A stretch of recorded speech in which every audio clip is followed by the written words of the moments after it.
ভোরের পাখি একাদশ বনাম টিয়া পাখি একাদশ আমাদের মাঝে মধ্যেই এরকম টুর্নামেন্টের আয়োজন করে থাকি আমরা।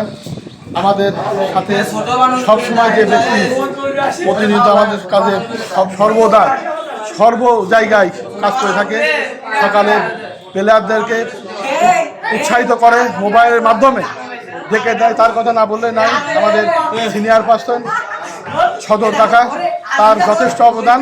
পাশাপাশি আমিও চেষ্টা করি এই টিম দুইটাকে যাতে আমরা মাঝে মধ্যে খেলতে পারি, ছেলে পেলে মাদকাসক্তি মোবাইল স্টিজিন থেকে যাতে দূরে থাকে। হ্যাঁ, যার কারণে আমাদের এই খেলার উদ্যোগ। আমাদের আরেকটা প্রশাসনের লোক ছিল, যার কথা না বললে নাই, আমাদের রিপন স্যার ইউনো মহোদয়, যে আমাদেরকে সর্বদাই মানে সহযোগিতা উৎসাহিত করে গেছে। উনি আমাদের মাঝে নাই, কিন্তু ওনার কথা আমাদের হৃদয়ে তার স্পন্দন করে থাকে, উৎসাহিত করে থাকে।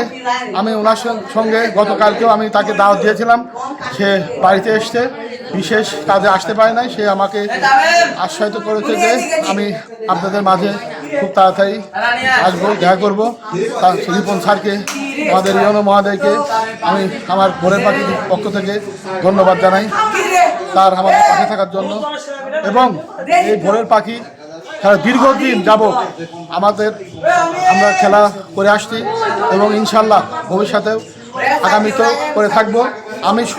আমি যাদের ছেলেরা একটু মাঠে আসার উপযোগী আছে, তারা আমি চাবো যে খারাপ কাজ থেকে মাদকাসক্তি, ইফটিজিং, মোবাইল টাচ, এখন মোবাইল থেকে যাতে বিরত থাকে, মাঠে আসে। আমাদের উদ্যোগ এইটাই হচ্ছে সবচেয়ে বড় উদ্যোগ। এবং আমাদের যারা ভালো অবস্থানে আছে তারা যেন আমাদের পাশে থাকে। আমাদের অনেকের আছে বুট কেনার সামর্থ্য নাই, হ্যাঁ, এই কিছু কাজ আছে যে তারা আমাদেরকে সহযোগিতা করবে। ইতিমধ্যে আমাদেরকে আশ্বস্ত করেছে প্রবাসী রেমিটেন্স যোদ্ধা আলহাজ আনোয়ার খান, সে আমাদের সাথে আজকে দেখাশোনা করবে। সেও একজন ভোরের পাখি একজন থাকবে, আমাদের পাশে থাকবে, খেলা করবে। হ্যাঁ, এই প্রতিশ্রুতি সে আমাকে দিয়েছে। একটু পরেই সে হয়তো আমাদের মাঝে আসবে, আমাদের সামনে কিছু তার মূল্যবান কথা বলবে। আমাদের এই খেলাকে আরও উৎসাহিত করার জন্য আমি তার কাছে অনুরোধ করব।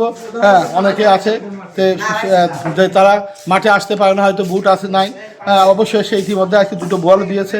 হ্যাঁ, এবং সে পাশে থাকবে, এই শুভকামনা আমি তার প্রতি আমি রাখবো। এবং সে আসলে পরে হয়তো আরও কিছু কথা বলবো। এবং আমাদের ইসাক আলী স্যার ছিলেন, উনিও আমাদেরকে অনেক উৎসাহিত করেছে, পাশে থেকেছেন। হ্যাঁ, খেলার আমাদের থেকে এবং আমি সবসময় আমার রিপন স্যারের কথা বলে থাকি।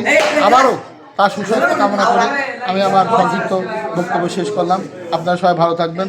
আসসালামু আলাইকুম ওয়া রাহমাতুল্লাহি ওয়া বারাকাতুহু।